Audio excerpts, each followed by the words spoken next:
Vamos abrir a palavra de Deus no livro de Apocalipse, capítulo 4. Vamos começar no versículo 7. Livro de Apocalipse, capítulo 4.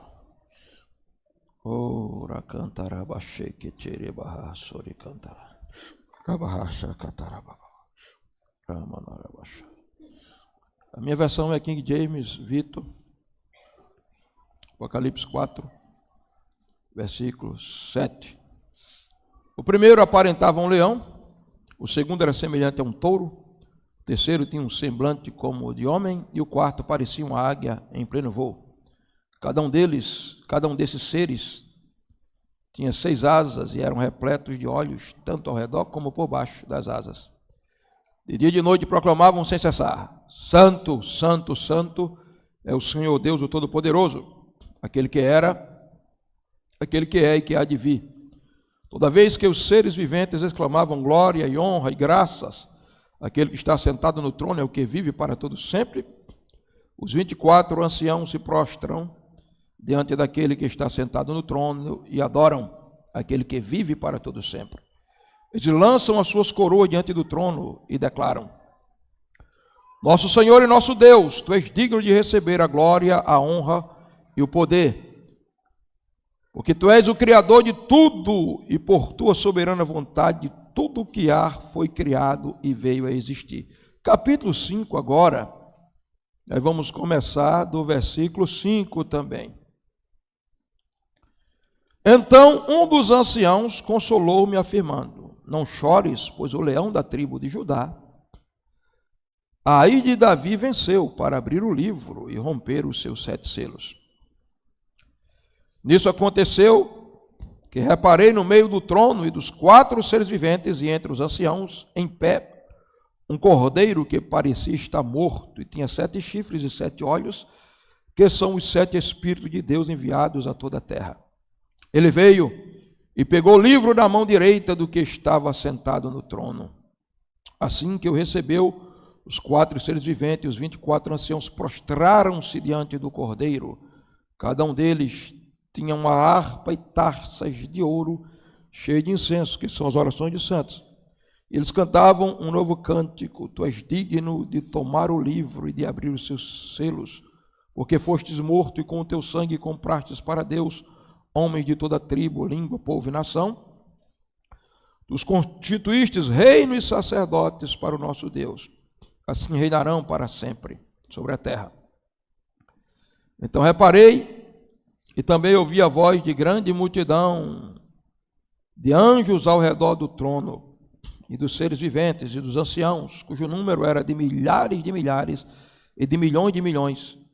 Eles proclamavam em alta voz: Digno é o cordeiro que foi morto de receber a plenitude do poder, riqueza, sabedoria, força e honra e glória e louvor. Em seguida ouvi todas as criaturas existentes no céu, na terra, debaixo da terra e no mar, e tudo que neles há, exclamavam ao que está sentado no trono e ao cordeiro: Sejam o louvor, a honra, a glória e o domínio pelos séculos dos séculos. E os 4 seres viventes bradavam: Amém. Os anciãos igualmente prostraram-se e adoraram. Amém, queridos? Hoje nós queremos conversar com os irmãos, nesse culto de ceia, sobre o seguinte tema: o sangue, o cordeiro e a adoração. Vamos dizer todos 3 vezes para nunca mais esquecer: o sangue, o cordeiro e a adoração. Se você observou o texto sagrado, você entrou comigo no cenário celestial. Você viu as portas do céu abertas e entrou por elas. E você pôde observar o cenário da adoração no mundo de Deus, no céu. Você tem o privilégio que alguns dos profetas, quem sabe, quiseram ter e não tiveram, porque a revelação ainda não estava fechada. Eles tiveram lampejos da revelação. Mas o Apocalipse é a revelação fechada. O ano era 96 depois de Cristo. Pedro tinha sido crucificado de cabeça para baixo. Tiago morto à espada. Mateus arrastado pelas ruas de Alexandria. Todos os apóstolos, os 12, já tinham partido. Até o grande bandeirante da fé, Paulo, o teólogo do Novo Testamento, sua cabeça tinha rolado pelo chão. Mas o velho João está agora preso na ilha de Patmos. Domiciano tentou matá-lo, não conseguiu, levou para a colônia penal da época, o presídio de segurança máxima, a ilha de Patmos. E ali, no meio da escuridão, no meio dos animais peçonhentos, de escorpiões, de serpentes, de prisioneiros vorazes, perigosos, que o céu se abre e Deus começa a mostrar o céu por dentro ao apóstolo João. Ele vê uma porta aberta, ele ouve a voz como que de chofar, de trombeta, ele sobe, ele vê o trono armado, ele vê o cenário do trono, o trono brilhante como um diamante, aquele que está sentado no trono, brilhante como uma pedra de sardônia vermelho, o arco da aliança, cor de esmeralda. Ele vê o mar de vidro cristalino, azul como a pedra de safira, vê o grande menorá, o grande candelabro celestial, suas 7 lâmpadas iluminando João. Ele vê todo esse cenário, e no meio daquele cenário, ele vê o trono de Deus. Junto do trono, 4 seres viventes. Um tem rosto de leão, o outro tem rosto de novilho, o outro tem rosto de águia, e o outro tem rosto de homem. E o cântico deles é: Santo, Santo, Santo é o Senhor Deus Todo-Poderoso, que é, que era e que há de vir. Depois ele vê ao redor do trono 24 tronos e 24 presbíteros. A palavra grega é presbítero, não são 24 velhinhos. Não existe velhinho. No céu o tempo não passa, no céu é eternidade. No céu todos nós seremos da idade de Jesus, 33 anos e meio, porque teremos um corpo semelhante ao dele. Presbíteros, anciãos, aqueles que são maduros na administração do governo de Deus e na adoração. E eles estão lançando as suas coroas aos pés do Eterno, e eles estão adorando ao que vive para todo sempre. Então, pastor, qual é o cenário que nós estamos vendo aqui? Nós estamos vendo o cenário da adoração. E hoje eu quero falar de adoração. Quero falar de adoração. Quero falar do Cordeiro. Quero falar do sangue. O cenário é o cenário da adoração. E a adoração é por causa do Eterno, o Deus Todo-Poderoso, mas também é por causa do Cordeiro e por causa do seu sangue. Veja, se você for observar, o versículo 10 de Apocalipse 4 fala de prostrar-se e adorar. A primeira vez aqui que vai aparecer a palavra adoração. Se você for observar o capítulo 5 de Apocalipse, verso 8, os 24 anciãos, os 4 seres viventes se prostram. Isso é ato de adoração. No versículo 14 do capítulo 5, os seres celestiais, os seres viventes se prostram e adoram. Então você vai encontrar a expressão adoração uma vez no versículo 6, 10 do capítulo 4, outra vez no versículo 8 do capítulo 5 e outra vez no versículo 14 do capítulo 5. Adorar, prostraram-se e adoraram. Prostraram-se e adoraram. Mas por que prostraram-se e por que adoraram, pastor? O cenário da adoração aqui é por causa do Eterno, é verdade, o Pai. Mas você vai observar que a palavra Cordeiro vai aparecer 4 vezes no Apocalipse 5. No versículo 8, o Cordeiro. No versículo 5, o Cordeiro. No versículo 9, o Cordeiro. No versículo 12, o Cordeiro. O Cordeiro é o centro da adoração. Mas por que o Cordeiro é o centro da adoração? Por causa do sangue do Cordeiro. É por causa do sangue que ele é o cântico do sangue que é cantado no mundo espiritual. Então, queridos, vamos primeiro entender, antes de nós entrarmos no primeiro ponto, vamos entender o que é adoração nesse texto. Veja o versículo 10, olhe comigo, Bíblia aberta. Quem está sem Bíblia, se puder colocar aí, Vitor, para o pessoal acompanhar. Mensagem expositiva, você tem que acompanhar o raciocínio do pregador no texto. Veja, versículo 10 do capítulo 4. Os 24 anciãos, diga comigo, prostraram-se. Isso é adoração. Agora, no próprio versículo 10 diz, prostraram-se diante daquele que está sentado no trono e adoraram. Diga, adoraram. Diga, prostraram-se e adoraram. Diga, adoraram e prostraram-se. Agora veja, capítulo 5, versículo 8. E assim que recebeu os 4 seres viventes, os 24 anciãos, diga, prostraram-se. Diga, prostraram-se. Isso é adoração. Prostraram-se diante do Cordeiro. Agora veja comigo, versículo 14. E os 4 seres viventes bradavam amém, e os anciãos, diga, prostraram-se e adoraram. Olhe para mim, prostraram-se e adoraram, são duas palavras que estão conectadas. Todas essas duas palavras é uma palavra grega, proskuneu. E o que é proskuneu, pastor? Olhe para mim, proskuneu é fazer isso aqui, ó. Cair de joelho e tocar com a testa no chão.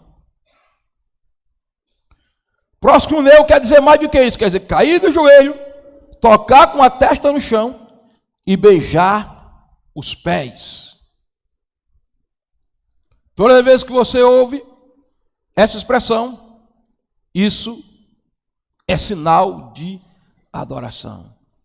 Agora, eu aprendi um hino essa semana em profunda adoração, quando Deus me deu essa mensagem que diz, se até os anjos se prostram, os 24 anciãos, eu também me lançarei ao chão. Eu pergunto, essa semana você já se lançou ao chão? Escute, se você tiver uma visão do céu hoje, você vai ver seres de alta patente espiritual, seres que eu e você não amarram nem a chuteira, não chegamos perto dele no nível de espiritualidade, de santidade, de grandeza, e eles estão se lançando no chão, metendo a cara nos pés do Eterno e beijando os pés dele, para adorar. Se os próprios anjos se prostram e os 24 anciãos, eu tenho que me lançar ao chão. Vale um aplauso para Jesus.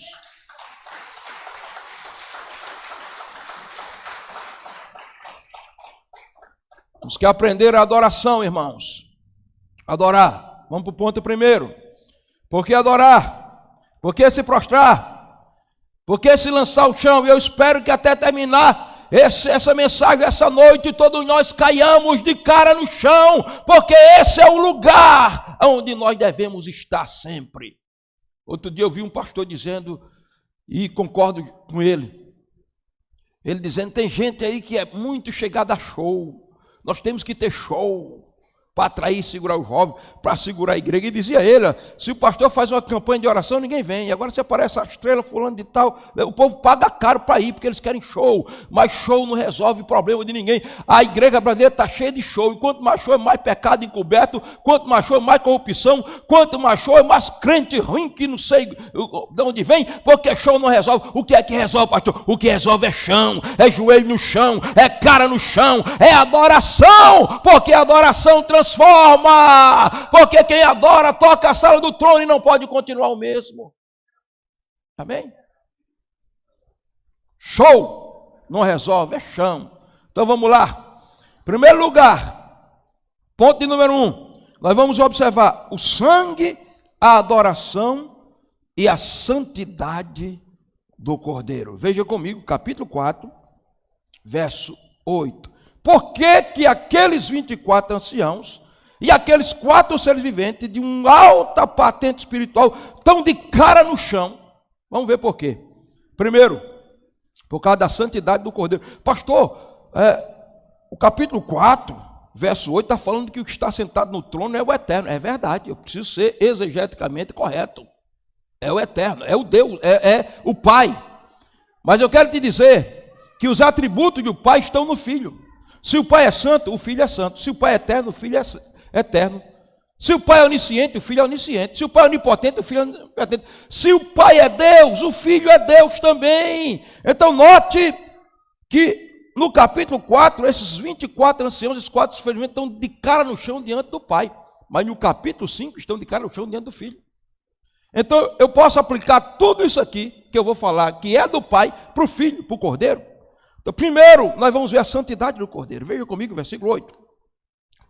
Cada um desses seres tem 6 asas, são repletos de olhos. Eles têm 6 asas porque eles são livres. Porque a adoração não tem protocolo para adoração. Não tem fórmula para adoração. Não, aqui tem que se adorar assim, as mãos postas, os pés pertinho do outro, e tem que abrir a boca assim, bem devagar. Não existe isso. Na adoração, a adoração te dá asas, irmão, para voar na adoração. Pode cair no chão, pode deixar o menino rodar, pode pular de um pé só, pode fazer aviãozinho, não tem problema. Se é para Deus, é Ele que vai receber. Quando eu estava no seminário, aí estava numa aula de liturgia, que é uma aula chata, aula de liturgia. E o professor de liturgia estava criticando, porque ele disse, eu cheguei na casa de um irmão, aí ele estava com um som bem alto, cantando aquelas músicas modernas e pulando para lá e para cá. E quando eu cheguei que abri a porta, ele parou para mim, eu escandalizado. Professor de liturgia, né? Porque a liturgia dele tem que ser uma liturgiazinha engessadinha, direitinha, sem sair do padrão. E ele disse, aí ele olhou para mim e disse, esse é o meu culto para Deus. E o professor de liturgia está censurando a adoração do irmão. Meu irmão, e eu com vontade de dizer, professor, o senhor não é o senhor que vai dar a nota. Quem vai dar a nota é aquele para quem ele está fazendo a sua adoração. Amém? Então, primeira coisa que nós vamos notar aqui é que eles são livres, eles têm 6 asas para voar, porque a adoração nos dá liberdade. Segundo, eles estão cheios de óleo, porque eles têm fragmentos do conhecimento de Deus, eles estão cheios de palavras de conhecimento e discernimento de espírito. Mas terceiro, olha o cântico desses seres. Santo, Santo é o Senhor Deus poderoso, digno tu és. Aí depois vem outro e entra com outro tom e diz, Santo, Santo, Santo é o Senhor, Deus Todo-Poderoso, que era, que é e que há de vir. O que é que eles estão cantando, irmãos? Olhe para mim. Primeiro, eles estão cantando a santidade de Deus. E o que é isso, pastor? A palavra santo no texto grego é ágios, que quer dizer extremamente puro, cortado do que é comum. Irmãos, o Deus que você serve é terrivelmente santo. Então, a tua adoração, se não for em santidade, será uma adoração que não será adoração, não atrairá a bênção, mas atrairá o juízo. A santidade é o atributo mais elevado de Deus. Por isso eles estão cantando aqui a santidade de Deus. A santidade é algo que parece que se tornou impopular no meio do povo cristão, dessa sociedade corrompida. É a sociedade onde os valores estão invertidos, é a sociedade onde os padrões éticos e morais foram quebrados. Isso entrou na igreja.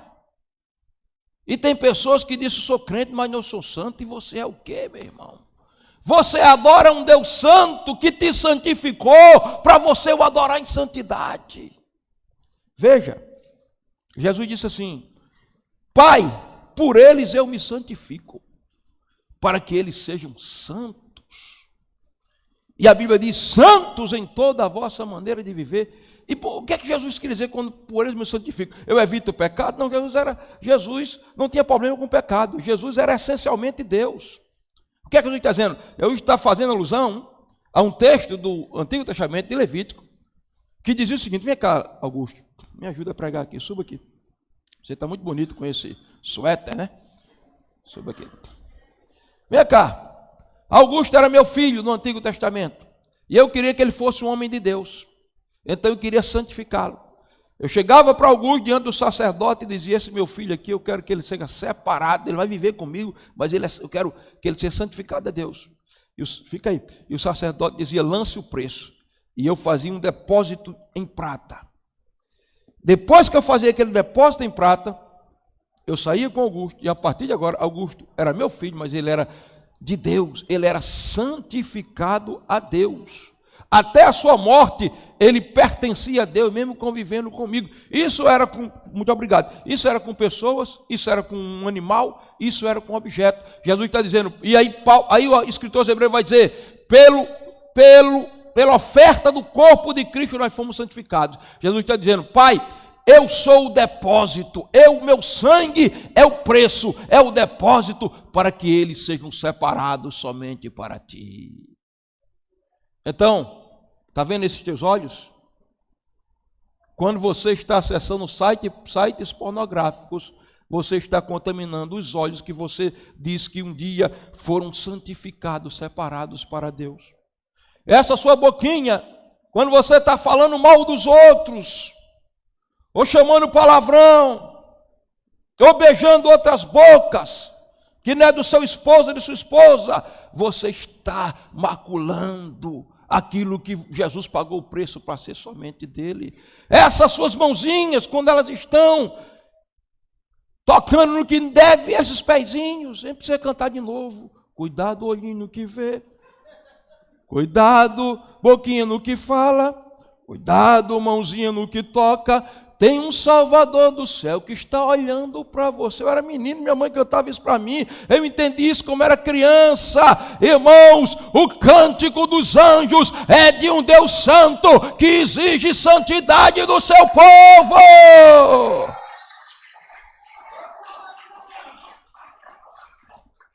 Santidade. A Bíblia diz que o sangue de Jesus nos santifica porque é um sangue imaculado. É o sangue de um cordeiro imaculado, não havia o vírus e o pecado no sangue de Jesus. E a Bíblia diz, ele morreu fora da porta para me santificar. Agora, sabe o que é que muita gente está na igreja? Santo, santo. E sabe o que está fazendo com o sangue de Jesus? Ninguém canta santidade, adora um Deus santo, se não viverem em santidade. Tem muita gente que está fazendo isso. Eu vou ler para você o que muita gente está fazendo com o sangue de Jesus. Bota aí, Vitor, Hebreus capítulo 10. Eu quero ser fiel à Bíblia. Hebreus capítulo 10, verso 26. Eu já li isso aqui algumas vezes, mas eu vou ler de novo. 10 e 26. Porque se vivemos deliberadamente em pecado, ou seja, vive em pecado proposital, depois de termos recebido o pleno conhecimento da verdade, o cara fez discipulado pastoral, está na igreja, ouve a mensagem todo domingo, entende, até fez a classe de batismo, foi até batizado, mas ele insiste em viver em pecado deliberado depois de ter conhecido a verdade. Não resta mais sacrifício pelo pecado. O sangue de Jesus não purifica pecado de quem não se arrepende. O sangue de Jesus não tem efeito para quem vive deliberadamente em pecado. Deus não salva e não perdoa homens ou mulheres que não se arrependam. Veja o que ele continua. Não existe mais sacrifício pelo pecado, mas uma terrível expectativa de juízo. Um fogo ardente prestes a consumir os inimigos de Deus. O que o texto está dizendo? Quando eu vivo deliberadamente em pecado, eu me torno inimigo de Deus, porque o pecado é inimigo de Deus. Irmão, se o diabo for teu inimigo, não tem problema. Você chama o nome de Jesus e ele faz carreira. Se o mundo fosse ser o teu inimigo, você tem que ser contra o mundo. Agora, se Deus for o teu inimigo, quem te defenderá? E o pecado te torna inimigo de Deus. Agora veja. Ora, se aqueles que rejeitam a lei de Moisés morrem sem misericórdia mediante a palavra da acusação de 2 ou 3 testemunhas, Julgai vós quanto maior castigo merecerá aquele que feriu aos pés o Filho de Deus e profanou o sangue da aliança pela qual foi santificado e insultou o Espírito da graça. Sabe o que ele está dizendo aí? Tem gente que está pegando o sangue de Jesus, vem para a ceia, aí toma a ceia em prostituição, em pornografia, com mágoa no coração, em pecado. Está pegando o sangue de Jesus, está fazendo assim, ó, Jesus, o teu sangue. Olha aqui que é o teu sangue. Eu preciso chocar você. Porque você mata o seu pecado essa noite, e o seu pecado lhe matará. Não se brinca de ser cristão e não se brinca com Deus Santo. Deus Santo exige santidade. Aí ele continua. Porque nós conhecemos aquele que declarou: a mim pertence a vingança. E outro trecho: o Senhor exercerá juízo sobre o seu povo, irmãos. O mundo já está julgado. Deus exerce juízo contra o seu povo vive endurecido. Aí ele continua, termina dizendo assim: assim terrível coisa é cair nas mãos de um Deus vivo. Então, os anjos estão olhando para Deus, estão cantando santo, santo, e eles estão iluminados com a glória da santidade de Deus. E é por isso que há adoração no céu, por causa da santidade de Deus. E por que eles adoram? Porque não há marca de pecado naqueles seres, porque ninguém se aproximará de Deus em pecado e continuará vivo. Será fulminado pela santidade de Deus. Segundo lugar, e o sangue nos santifica. Em primeiro lugar, a santidade de Deus mostra o seu caráter, e nós podemos nos aproximar de Deus porque fomos santificados pelo sangue. A Bíblia diz que o sangue de Cristo nos santifica. Então, valorize o sangue que lhe santificou e não brinque com as coisas espirituais, nem com o sangue de Jesus. Segundo lugar, o sangue é a adoração e a eternidade do Cordeiro. Veja, depois que eles cantam a santidade, a segunda palavra é essa: santo, santo, santo é o Senhor Deus, o Todo-Poderoso. Eu não vou falar no Todo-Poderoso, porque eu vou falar depois, mas diz que era, que é e que há de vir. Diga comigo: que era, que é e que há de vir. O que é isso? Olhe para mim e diga: que era, faça assim para trás. Que era, que é e que há de vir. Era no passado, é no presente e será eternamente no futuro. Esse é o Deus que você serve, o Deus eterno. Paulo disse, o escritor hebreu disse: Jesus Cristo é o mesmo ontem, hoje e eternamente. Eu não tenho nem tempo para falar muito sobre isso, mas adore a um Cristo. Essa noite, a celebração da ceia, entender que você está servindo a um Deus eterno, que colocou a eternidade, deu a eternidade de presente a você, irmãos, porque Ele é eterno. E essa palavra era, é e há de vir, é a palavra que vai aparecer em Êxodo 3:14, quando Moisés está preocupado: meu Deus, como é que eu vou fazer 1 milhão de pessoas? Deus, como tirar o povo dele? Mas quando perguntarem qual é o nome, o Senhor vai dizer o quê? O que é que eu digo? Que nome é? Aí Deus disse: eu sou o que sou. No hebraico é eu serei o que serei, Erie, Achê, Erie, ou seja, eu sou o que era, o que é e o que há de vir. Ou seja, eu sou aquele que não tem passado e nem futuro, porque para mim tudo é um eterno presente. Sou aquele que está fora do tempo humano. Eu sou o eterno, eu sou aquele que você precisa que eu seja na situação que você estiver vivendo. Está triste? Sou a tua alegria. Está fraco? Sou a tua força.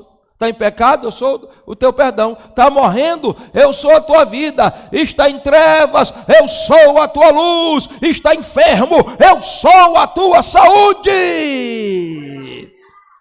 Agora, por isso, Ele nos deu um presente, porque Ele é eterno, só Ele pode nos dar vida eterna. Aí Jesus disse: as minhas ovelhas ouvem a minha voz e eu as conheço. E dou-lhes agora a vida eterna, e nunca hão de perecer, e ninguém as arrebatará das minhas mãos. Quantos aqui têm vida eterna? Então, por que você valoriza mais essa vida física aqui do que a vida eterna? Nós valorizamos as coisas efêmeras. Não, o meu projeto é construir 5 casas. Tudo bem, não tem problema. Meu projeto é ter 10 casas. Não tem problema, pode ter. O meu projeto é esse e aquilo, mas o teu projeto pode se apagar num sopro. Porque você está aqui, nós somos, como o Tiago disse, que a vida é como o vapor que aparece, nunca se desvanece. Então, se estamos servindo aquele que era e que é de vir, por que focar tanto nas coisas aqui? Eu não estou dizendo que você vai sair do mundo, você vai viver a sua vida, mas você tem que viver focado na eternidade, porque essas coisas aqui passam rapidamente, daqui a pouco a gente parte, então vamos fazer depósito para a eternidade e juntar tesouro no céu. Vamos orar mais, vamos jejuar mais, vamos falar mais do evangelho, vamos adorar mais, vamos ser mais frequentes na casa de Deus, vamos nos importar com o que é eterno. Vamos lá, terceiro ponto. Tudo isso é por causa do sangue. A eternidade fala do sangue que é eterno, porque fala no mundo espiritual. Terceiro ponto, o sangue e a adoração, o cordeiro, a glória e a gratidão. Aí nós vamos encontrar 2 palavras aqui no versículo 9.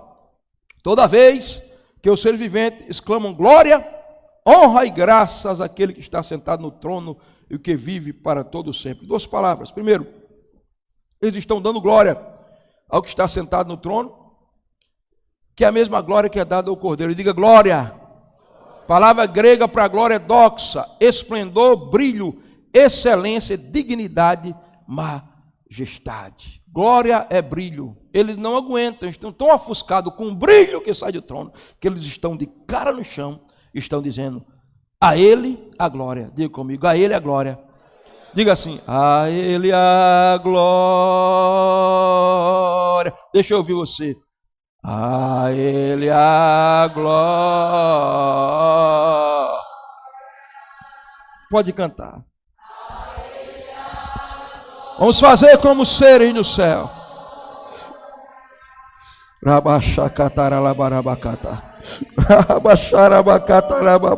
A ele a glória. Eles estão de cara no chão, eles nem olham para o brilho da glória, eles cantam.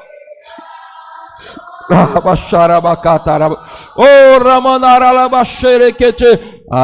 ele a glória.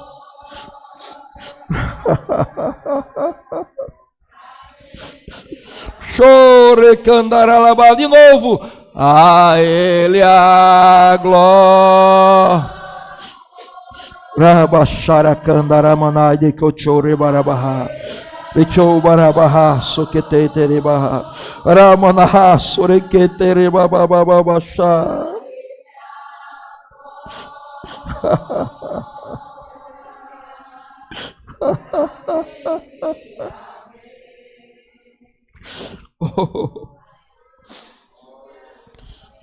Eles estão dando glória, porque só há um que é digno de glória, e glória quer dizer nesse texto brilho, só um que deve brilhar. Estamos vivendo no tempo em que as estrelas do evangelho, os popstar gospel, estão ofuscando o brilho do sol da justiça, mas quando o avivamento vier, os crentes se reunirão por causa dele, os crentes virão ao culto por causa dele, o atrativo será ele, a glória será a glória dele, o louvor será para ele.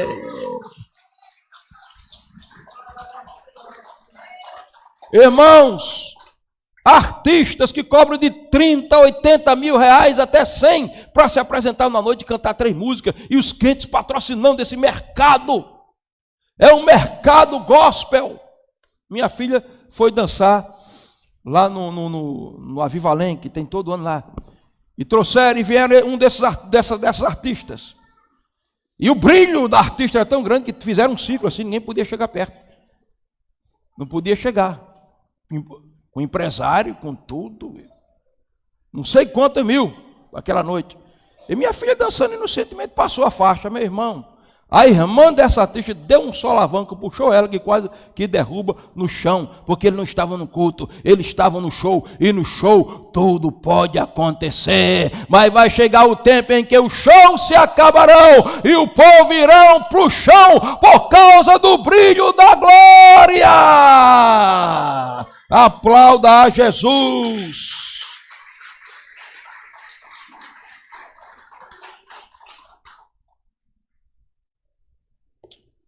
Glória. Mas a segunda palavra que vai aparecer aqui é graças. Veja, os 24, todas as vezes que os seus viventes clamam glória, honra, graças. A terceira palavra é graça. Graça. A palavra grega aqui é Eucaristia. Eucaristia não é uma palavra católica romana, não. Eucaristia é uma palavra da Bíblia, está no grego. Quer dizer, ação de graça. O que é a ceia? É um momento de Eucaristia. Por isso que a Igreja Católica chama a ceia de Eucaristia. É um momento de agradecer. Porque quando Jesus tomou o cálice, ele deu graça. E Paulo disse, 1 Coríntios 11, havendo dado graças. Irmãos, por que aqueles seres viventes olham para ele e dão graças? Primeiro, porque eles foram criados. Segundo, porque eles sabem que a gratidão é o gatilho de Deus que aciona o sobrenatural. Quantas pessoas não sabem mais ser gratos?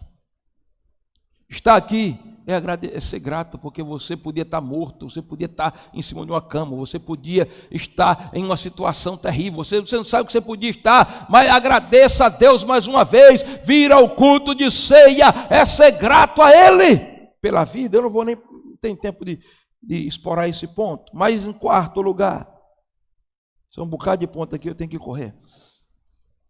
O sangue, a adoração, o cordeiro e a honra. Aqui a gente vai parar mais um pouquinho. A honra, veja o versículo, continua, 9. Toda vez que os seres viventes clamavam glória e honra, diga glória, diga e honra. A palavra honra nesse texto aqui é time, quer dizer alto valor, reverência, valor pelo preço fixado. Irmãos, nós honramos tantas pessoas, honramos autoridades, precisam ser honradas, a Bíblia diz, a quem honra, honra. Honramos os nossos pais, e precisa se honrar pai e mãe, porque se quem não honra pai e mãe não honra a Deus. Mas muitas vezes nós não estamos aprendendo com esses seres a honrar a Deus, a reverenciá-lo, a dar a Deus o valor que lhe é devido. Veja que a expressão de honra desses seres viventes é vista em duas palavras aqui. Veja que enquanto eles dizem honra, eles se prostram em adoração e eles pegam as suas coroas. A palavra grega para coroa é Stefano, aqui, que quer dizer posição exaltada. A coroa daqueles seres fala da posição exaltada que eles têm, porque eles são reis. Coroas é para reis.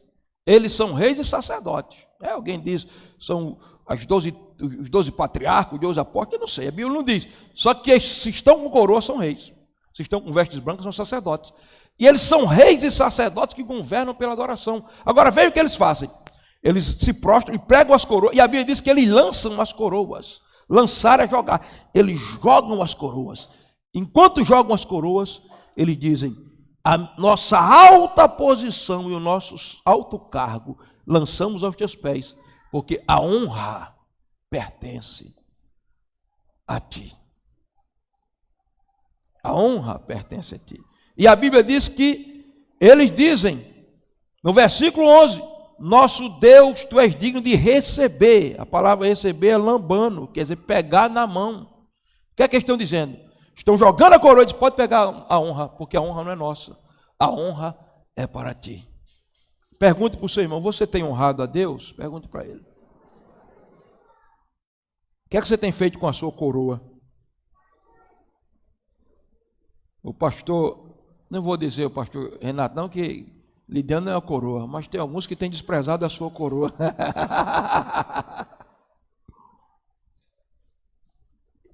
O que você tem feito com a honra que deve ser dada a Deus? Você tem jogado nos pés dele, tem dito, a honra é para ti, irmãos. E aí vamos trabalhar um pouquinho nessa questão de honra primeiro. A honra pertence a Deus. E como é que eu honro a Deus? Eu honro a Deus na adoração. Honrar a Deus é honrar as coisas que são de Deus. Eu pergunto, o culto é para Deus? Ou não é? O culto é para Deus? Será que nós estamos honrando a Deus no culto, pastor? Um dia o profeta Malaquias se levantou e disse, o filho honra o pai e o servo ao seu senhor. Aí Deus pergunta, se eu sou pai, onde está a minha honra? Se eu sou louvor, onde está meu... Se eu sou senhor, onde está meu louvor? Por que Deus pergunta isso através de profeta? Porque o povo de Israel estava oferecendo a Deus um culto profano. O culto do Antigo Testamento era expresso no sacrifício de animais. Então, o animal não podia ser cego, o animal não podia ter um impinge, o animal não podia ter o casco quebrado, o animal tinha que ser perfeito. Mas eles estavam oferecendo a Deus animal cego, novilho com casco quebrado, ovelha com carrapato. E Deus está dizendo, é esse culto que vocês estão me oferecendo? Porque o que era que eles tinham que oferecer? O novilho mais gordo, o carneiro mais belo. Não se preocupe, não, é uma esperança, está nos trazendo esperança aqui. Então, ele está oferecendo o pior. E tem gente hoje que está fazendo isso, irmãos. O pior do tempo é para Deus, o pior das energias é para Deus. Quando sobrar alguma coisa eu faço. Irmãos, a Bíblia diz que os sacrifícios eram mortos no Antigo Testamento, mas no Novo, Paulo diz, é sacrifício vivo, santo e agradável a Deus. Quando é que o sacrifício é vivo, santo? Sacrifício é sacrifício, irmãos. Irmãos, eu já preguei aqui, depois de ter dado mais de 12 horas de aula, 2 dias de aula, e cheguei aqui exausto de vir com a cabeça explorando, mas na hora que estava aqui oferecendo o melhor que eu tinha a Deus em honra a Ele, acordei, terminei o culto renovado. Acho que a semana passada, eu fui pregar no MIB, irmão, 2 dias pesado, e vim aqui para a aula, assistir a aula, cheguei cansado, e disse, apóstolo, olhe por mim, eu estou exausto. Quando eu terminei de pregar, eu disse, agora não estou sentindo mais cansaço nenhum, porque você tem que fazer para Deus o melhor. Deixa de oferecer animal manco, novilho cego, porque Deus não precisa de resto de ninguém. Deus precisa do meu melhor aplauso, meu melhor culto, é as minhas forças. A adoração tem que ser em espírito, em alma, em corpo. Agora, não parou não, irmãos. Um fariseu não entendeu isso, chamou Jesus para a casa dele. Aí disse, senta aqui, Jesus. Jesus entrou. O de praxe era ter dado um beijo em Jesus, colocado óleo na cabeça de Jesus, lavado os pés de Jesus. Entrei. Ele queria testar o nível teológico de Jesus. Sabe, Jesus manja das 7 regras de Hilel aqui, né? Os teólogos aqui que estão me ouvindo sabem o que é isso. Vê se ele sabe o que é o Pechá, o Pechat, o Daresh, o Sod. Ele manjava de tudo, menos de adoração. Ele está lá, aí entrou uma mulher pecadora. A Bíblia diz que a mulher entrou e veio por trás nos pés de Jesus, porque o normal, eles, na verdade, lá, a mesa não era mesa assim, de quatro pernas, era um divã. Eles se sentavam aqui assim, aqui conversavam. O escravo vinha, lavava os pés, e o camarada podia botar os pés aqui. Se os pés estivessem sujos, tem que botar os pés para trás. Questão de ética. O anfitrião, o dono da casa, dava um beijo, ungia, ele não fez nada disso. Jesus está lá, a Bíblia diz que Jesus está com os pés para trás, porque a mulher veio, começou a lavar os pés de Jesus com lágrimas, não quis saber a poeira, e beijar os pés de Jesus, e perfumar os pés de Jesus com o perfume, e enxugar com os cabelos. E o fariseu, que não sabia o que é honrar a Deus, ficou olhando assim, disse, se você soubesse quem é esse daí,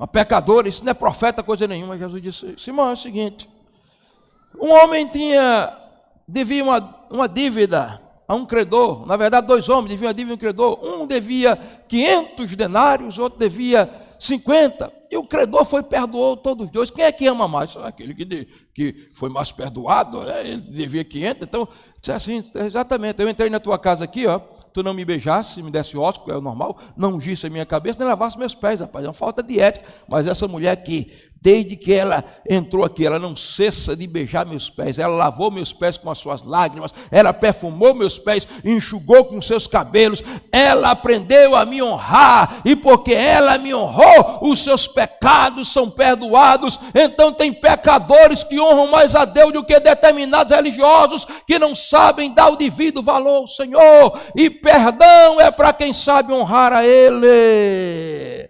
Você quer atrair o favor de Deus? Aprenda a honrá-lo como? Honre Ele chorando nos pés dEle, honre Ele beijando os pés dEle, honre Ele sendo um adorador, porque adorar é beijar os pés. Aplauda a Jesus.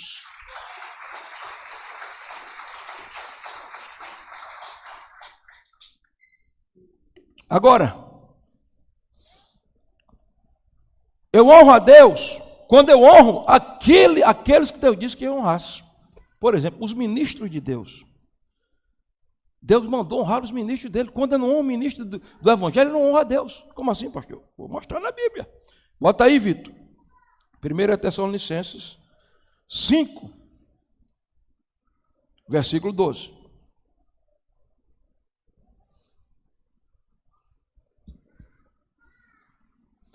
Olha o que diz o texto. Caros irmãos, agora vos suplico que dediqueis toda a consideração, diga comigo, consideração, para com os que se esforçam no ministério, os quais vos lideram e aconselham no Senhor, que os tenhais em alta estima, expressando o amor e o reconhecimento pelo trabalho que realizam para convosco, caminhai em paz uns com os outros. Irmão, olha para cá, olha o que Paulo está dizendo que eu tenho que fazer com o ministro do Evangelho. Eu tenho que considerá-lo, eu tenho que ter ele em autoestima, eu tenho que expressar amor e reconhecer o trabalho que eles fazem, irmãos. Deixa eu te dizer, porque tem gente, tem um adágio aí, um fake news de que pastor não trabalha, pastor é vagabundo, pastor é papadismo e papa oferta.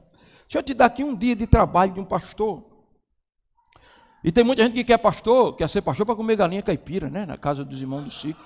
É verdade, o pastor volta aí e conta a história que o pastor Gilvão Rodrigo contou, que o cara chegou para fazer a entrevista lá, e por que você quer ser pastor? Eu disse, rapaz, porque é pastor com muita galinha caipira na casa do irmão do sítio, tem uma congregação aqui do sítio, e eu sou muito chegado na galinha caipira. Eu disse, então vou fazer uma oração por você. Jesus, expulsa o espírito de raposa desse camarada, em nome de Jesus.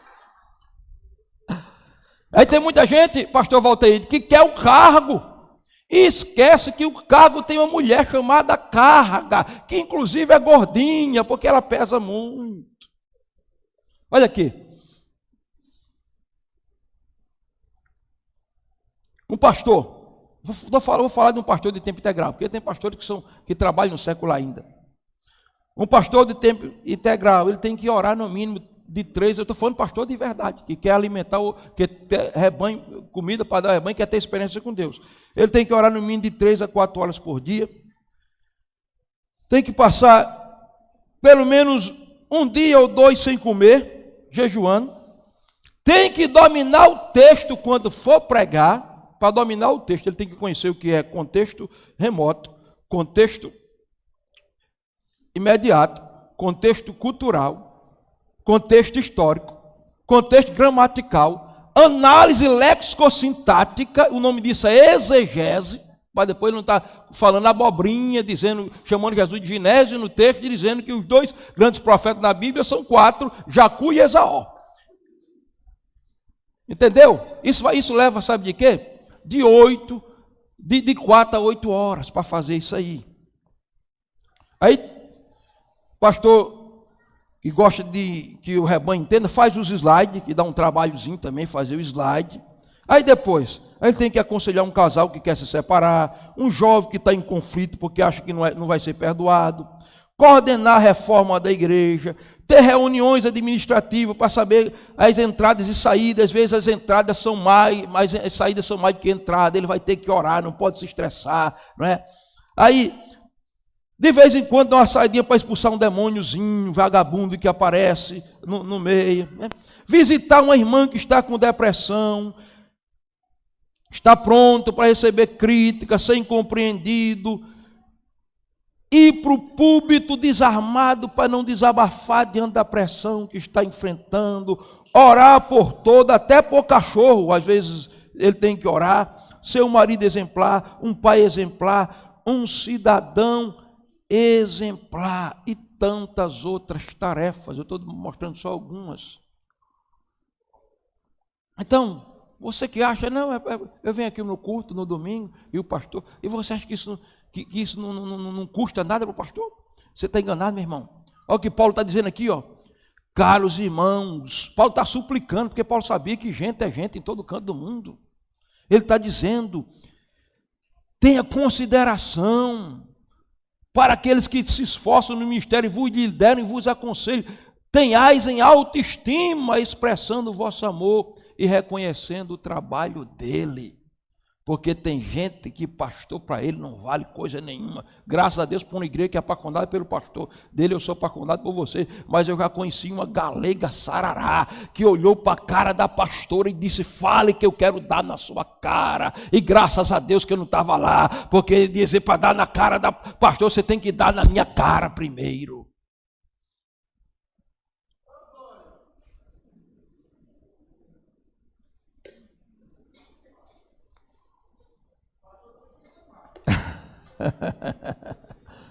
Você tem honrado a Deus? Honre a Deus, honrando os ministros do evangelho, que alguns deles se sacrificam, dão a vida e dão o seu próprio sangue para abençoar a sua vida. Amém? Glória a Deus. Por isso que a Bíblia diz, obedecei aos vossos pastores e sujeitai-vos a eles, porque velam pelas vossas almas como quem há de dar conta por elas a Deus. Honre a obra de Deus, irmãos. A obra de Deus tem sido muito desonrada nesses dias. Se a obra de Deus dependesse de alguns crentes, nós estaríamos falidos. Os templos estariam vazios. Há pessoas que querem ser discípulos de Jesus, mas não levam a obra de Deus em consideração. Olha o que Jesus disse, eu vou ler para você. Lucas 9:23. Jesus proclamava às multidões, se alguém deseja ser o meu discípulo, porque ninguém é obrigado a ser discípulo de Jesus, é uma escolha. Negue-se a si mesmo, você tem que negar as suas prioridades, você tem que negar o seu conforto. Ah, mas eu estou cansado, não tem problema, Jesus está negando, negue-se a si mesmo, você tem que negar, você tem que saber colocar o que deve ser valorizado no lugar certo. Negue-se a si mesmo, toma a sua cruz, você tem que estar disposto a morrer pelo evangelho, irmãos. Tomar a cruz, está disposto a morrer. Ah, pastor, eu morro por Jesus. Você não ora 15 minutos por dia. Como é que você diz que morre por Jesus? Você não faz meio dia de jejum uma vez por mês. Como você diz que vai morrer por Jesus? Os seres estão lá, as coroas nos pés. Eles estão dizendo, a honra é para o Senhor. Eu honro a Deus quando eu o adoro de verdade. Eu honro a Deus quando eu honro os ministros do evangelho. Eu honro a Deus quando eu honro a obra de Deus. Eu honro a Deus quando eu honro a casa de Deus. Você tem honrado a casa de Deus, irmãos? Ou a casa de Deus tem sido um momento de entretenimento? Porque tem gente que vem para a igreja para chupar chiclete e colocar o chiclete em cima debaixo da cadeira. Tem gente que vem para o culto para se agarrar lá fora. Eu já cheguei. Disse, meu amigo, se você quiser, aqui não, a praça vai lá, aqui você está na igreja ainda. Hoje nós vamos pegar a nossa coroa e lançar nos pés dele e vamos dizer, a honra é para ele. Irmãos, eu fui no tempo que não se perdia culto por qualquer besteira não. E Davi entendeu isso no Salmo 84, sabe o que foi que Davi disse? A minha alma e a minha carne clamam pelos atos do Deus vivo. Até o pardal encontrou casa e andorinha ninho para si e para a sua prole. E depois ele diz no Salmo 27, uma coisa eu peço ao Senhor e eu buscarei. Eu quero morar na casa de Deus todos os dias da minha vida para aprender no seu santuário. Mas tem igrejas, lugares que os templos estão abandonados. Não vou hoje não porque é o aniversário do cachorro. Não vou não porque é aniversário da boneca. Culto de ceia, o indivíduo vai para o shopping, vai para a praia, vai tomar sorvete. Aí diz que honra a casa de Deus. Não honra. Não honra. O melhor lugar para se estar é aqui onde Jesus cura, a gente vê testemunhos da glória de Deus, é aqui onde Jesus bateu no Espírito Santo, é aqui o lugar onde ele disse que os ouvidos dele e os olhos dele estariam. Igreja de Deus, vamos voltar a honrar a casa de Deus e priorizar o que tem que ser prioridade na nossa vida. Eu fui de um tempo que não acontecia isso, irmãos. O ativismo e a frieza tomou conta. O pastor tem que estar pulverizando o povo, mandando mensagem, até ameaçando que não é crente, se não é para a igreja. Você nunca pensou que vinha hoje ouvir uma mensagem dessa? Estou pregando a Bíblia. Não falei nada fora da Bíblia aqui. Porque às vezes o Deus nos confronta e nos sacode e a gente continua no nosso comodismo. E o nosso comodismo pode nos levar à nossa morte espiritual. Mas hoje, eu sinto a unção de Deus aqui nesse lugar.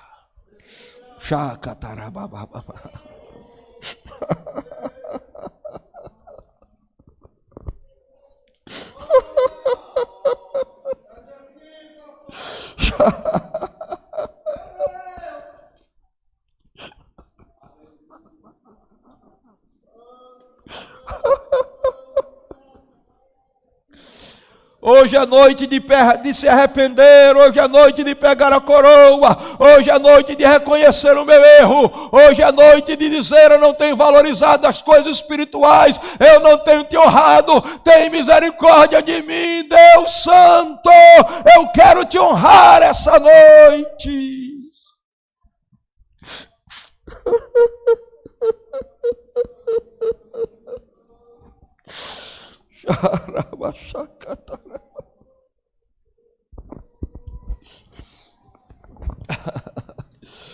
Irmãos, avivamento é quando a paixão volta a acender o nosso coração. Quinto lugar, o sangue, a adoração e a soberania do Cordeiro. Eu vou passar esse ponto aqui, mas onde é que eu vejo a soberania do Cordeiro aqui nesse texto, pastor? Veja que eles dançam as coroas, eles adoram dizendo: tu és digno porque tu estás sentado no trono. A soberania do Cordeiro significa que ele está sentado no trono, irmãos. É ele quem tem o controle. Se ele é soberano, não é eu que sou senhor da minha vida, não é o meu eu que tem que estar sentado no trono da minha vida, porque se ele está sentado no trono do céu, ele tem que estar sentado no trono do meu coração. A soberania dele é vista nesse versículo, quando a Bíblia o chama de Criador. E eu não tenho tempo para pregar sobre isso, meu tempo já foi embora. E quando os próprios seres angelicais falam da sua soberana vontade. Irmãos, não é a minha e a sua vontade que tem que se cumprir.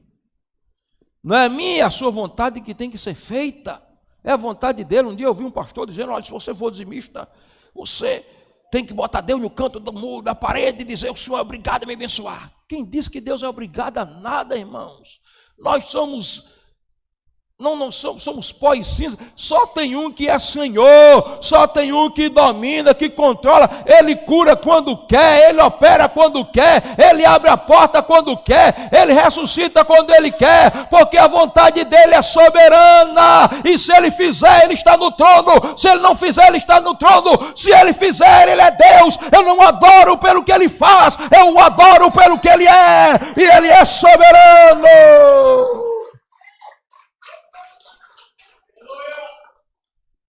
Passar. Ponto 6. O sangue, a adoração e a divindade real do Cordeiro. E agora a gente vai para o capítulo 5. Onde é que eu vejo a divindade real do Cordeiro? Aí, depois dessa visão, do capítulo 4, João vê o Senhor sentado no trono, um livro na mão direita, Um anjo bradando, quem é digno de abrir o livro? João chorando, porque não tinha ninguém no céu, nem na terra, nem debaixo da terra que pudesse abrir o livro. Esse livro é um documento de posse da terra, é uma escritura de propriedade, aqui é uma transação comercial. O tema aqui é redenção, é comprar de volta. E o livro está na mão de Deus, o documento de propriedade da terra. A escritura de propriedade. E Deus dizendo, e o anjo perguntando, quem é digno de pegar o livro? Quem é digno de pegar, não era um livro assim, encadernado, era um rolo, um pergaminho. Quem é digno de romper os 7 selos? E dizer assim, a terra pertence ao seu legítimo dono, o preço foi pago, o homem que é escravizado é devolvido de volta. Diz que não tem ninguém digno. E João está chorando, chorando. No céu, na terra, não tem ninguém digno. Aí olha o que diz o versículo 5. Um dos anciãos consolou-me, afirmando, não chores, o leão da tribo de Judá. Diga comigo, o leão da tribo de Judá. Isso fala de quê, pastor? Da divindade real do Cordeiro. Não tenho tempo para pregar. Vou deixar para a próxima ceia. A divindade real do Cordeiro. Um Cordeiro que é leão. Porque ele é rei, meu irmão. Só existe um rei dos reis e um senhor dos senhores. Agora ele não é qualquer rei, não, ele é um leão divino. É o leão da história das crônicas de Nárnia. Que morreu, mas ressuscitou e destruiu todos os impérios das trevas. Agora, 7º lugar, o sangue e a adoração e a humanidade do Cordeiro. Ele não é só, veja o versículo 5. Eis aqui o leão da tribo de Judá, diga comigo, a raiz de Davi. É a raiz de Davi. É leão da tribo de Judá, mas raiz de Davi. O que é isso? É a profecia de Isaías 11 se cumprindo. Da descendência de Davi, das raízes de Davi, um rebento nascerá. Um rebento, um netzer, um nazireu nascerá. Isso fala de quê? De um Deus que humanizou-se. Você já parou para pensar nisso? Em teologia isso se chama o Cristo teândrico. Ou o Cristo que tem uma natureza hipostática. O Cristo que sendo homem se tornou, sendo Deus se tornou homem. Você já parou para pensar que Deus chorou como você chora? Deus sentiu fome como você sente. Sentiu sede como você sente. Cansou como você cansa, dormiu como você dorme, só para dizer, eu entendo você mais do que o Pai que está no trono. O Pai nunca chorou, o Pai nunca sentiu dor, o Pai nunca dormiu, o Pai nunca sentiu fome. Eu senti, eu entendo as tuas dores, eu passo contigo, eu sou um sacerdote semelhante aos homens, que pode ter empatia e se compadecer de você. Eu estou te pregando um Deus que se tornou homem para abraçar você.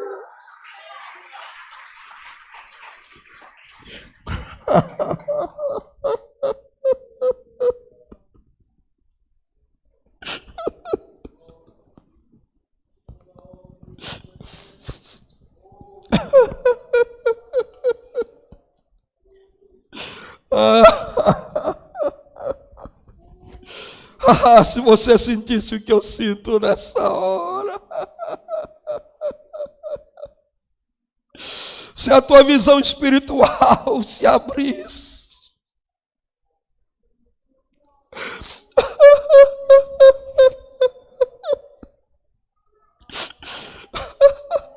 eu só tenho que adorar.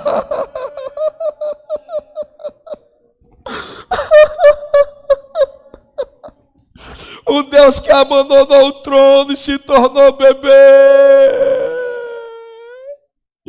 E aprendeu a falar, a andar e sentiu as minhas dores. Como ficar de pé diante de um Deus?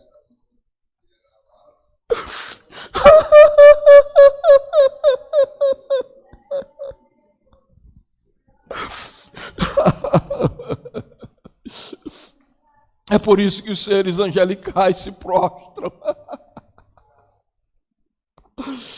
Porque só o homem não se prostra, porque só o homem se sente Deus, porque tanto orgulho, tanto ufanismo. Não somos nada, Senhor, sem a tua graça, sem a tua presença.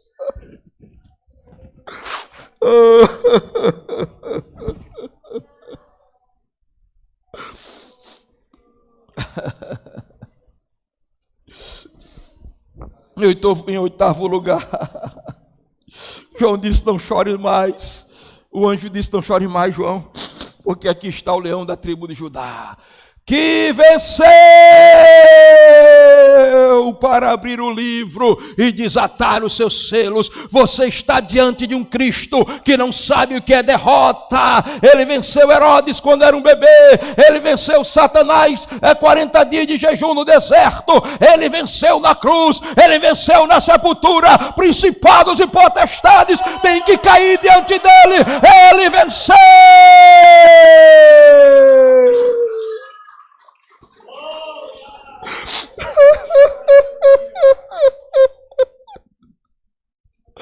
Você jamais será derrotado se estiver andando com esse Cristo vencedor.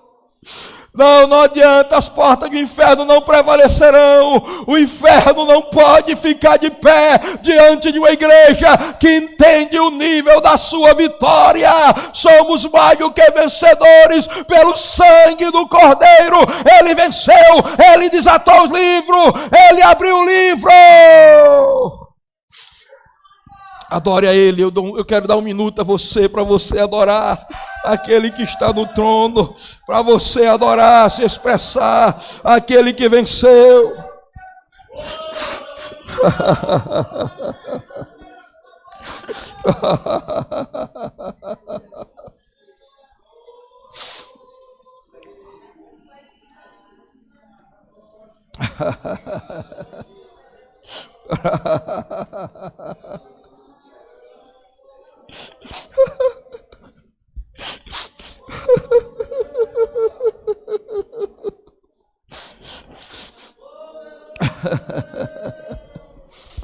O Cordeiro venceu.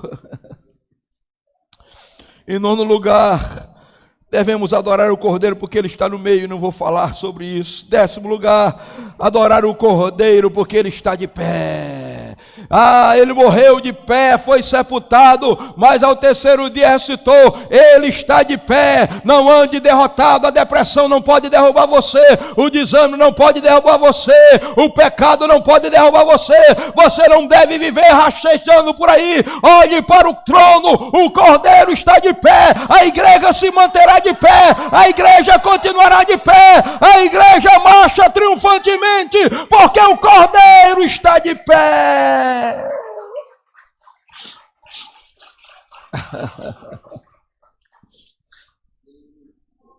O Cordeiro onipotente, ele tem 7 chifres, fala de todo o poder. Eu não tenho tempo para falar sobre isso.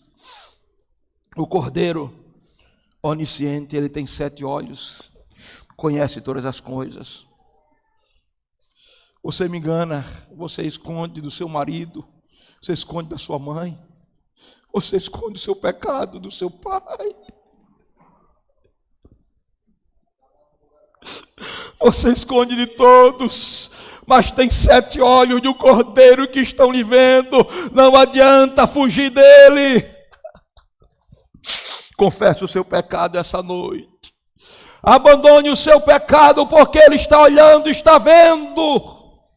E um pecado cometido num quarto escuro, entre 4 paredes,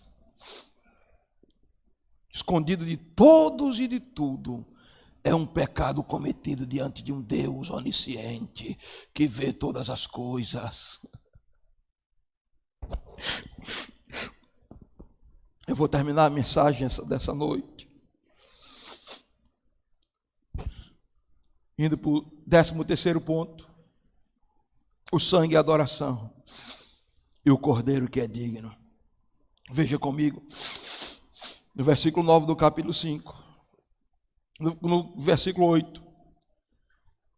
Assim que o Cordeiro recebeu o livro, os 4 seres viventes e os 24 anciãos prostraram e adoraram diante do Cordeiro. Cada um tinha harpas e taças cheias de ouro, de incenso, que são as orações de santos. E eles cantavam um novo canto, dizendo: tu és digno de tomar o livro e de abrir os seus selos, porque foste morto e com o teu sangue comprastes para Deus homens de todas as tribo, povo, língua e nação. A palavra digno nesse texto é axios, que quer dizer pesado, que tem peso, que tem valor, adequado, próprio, conveniente. Só tenho aqui digno, o que foi pesado e foi aprovado na balança de Deus, é o Cordeiro. Veja, ele é digno de abrir o livro, ele é digno de receber poder, ele é digno de receber sabedoria, ele é digno de receber força, ele é digno de receber honra, ele é digno de receber glória, ele é digno de receber louvor. Aleluia, glória a Deus. E por que ele é digno, irmãos? Por que os 24 anciãos agora mesmo estão prostrados, lançando as coroas e cantando? Por que os 4 seres viventes estão cantando? Por que o mundo espiritual se prostra? Eu termino com essa palavra. Eles cantavam um novo canto, dizendo: tu és digno de tomar o livro e de abrir os seus selos, porque foste morto, e com o teu sangue compraste. Diga comigo: comprastes. Diga: comprastes. Comprastes para Deus homens de toda a tribo, língua, povo e nação. A palavra comprastes aqui nesse texto se subdivide em 3 palavras gregas. Olhe para cá. Diga agorazo. Diga ex agorazo. E lutrou. É a palavra que chega para nós como redenção. Vem cá, meu pastor do Miranda, por favor. Deixa eu explicar a você por que os seres angelicais estão adorando e por que você tem que adorar essa noite.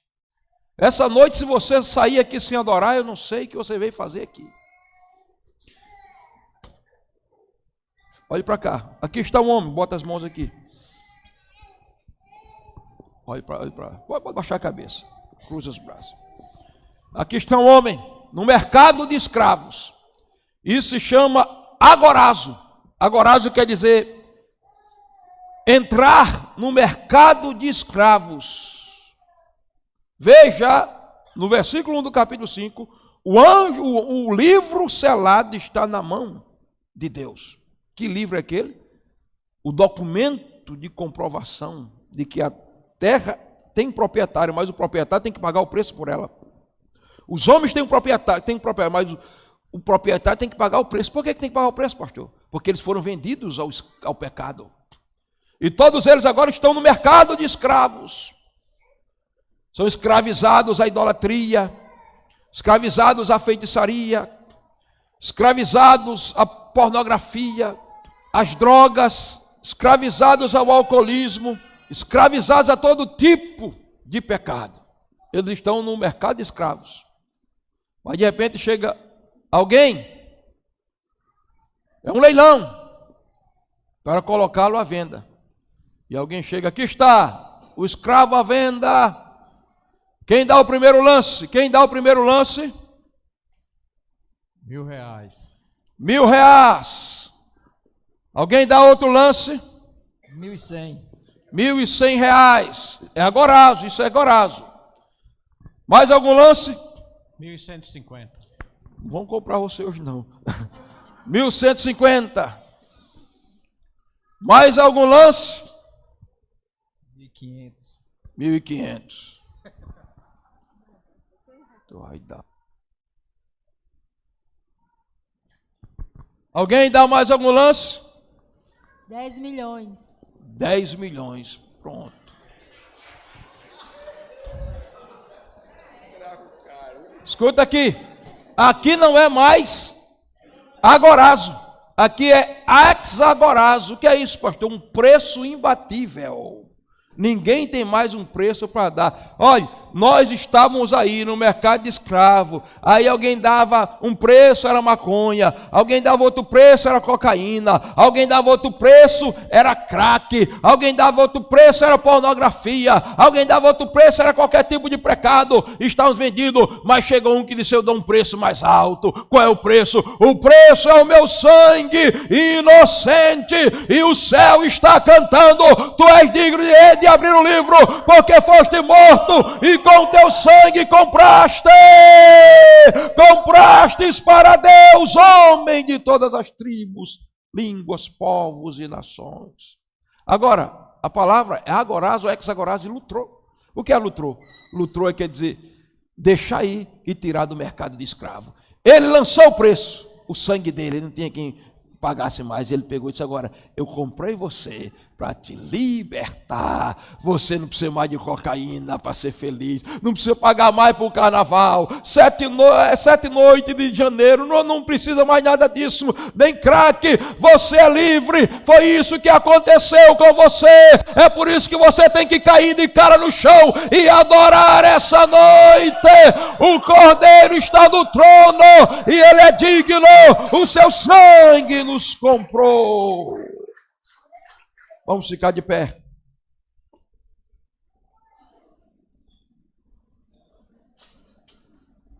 Diga o sangue, a adoração e o Cordeiro.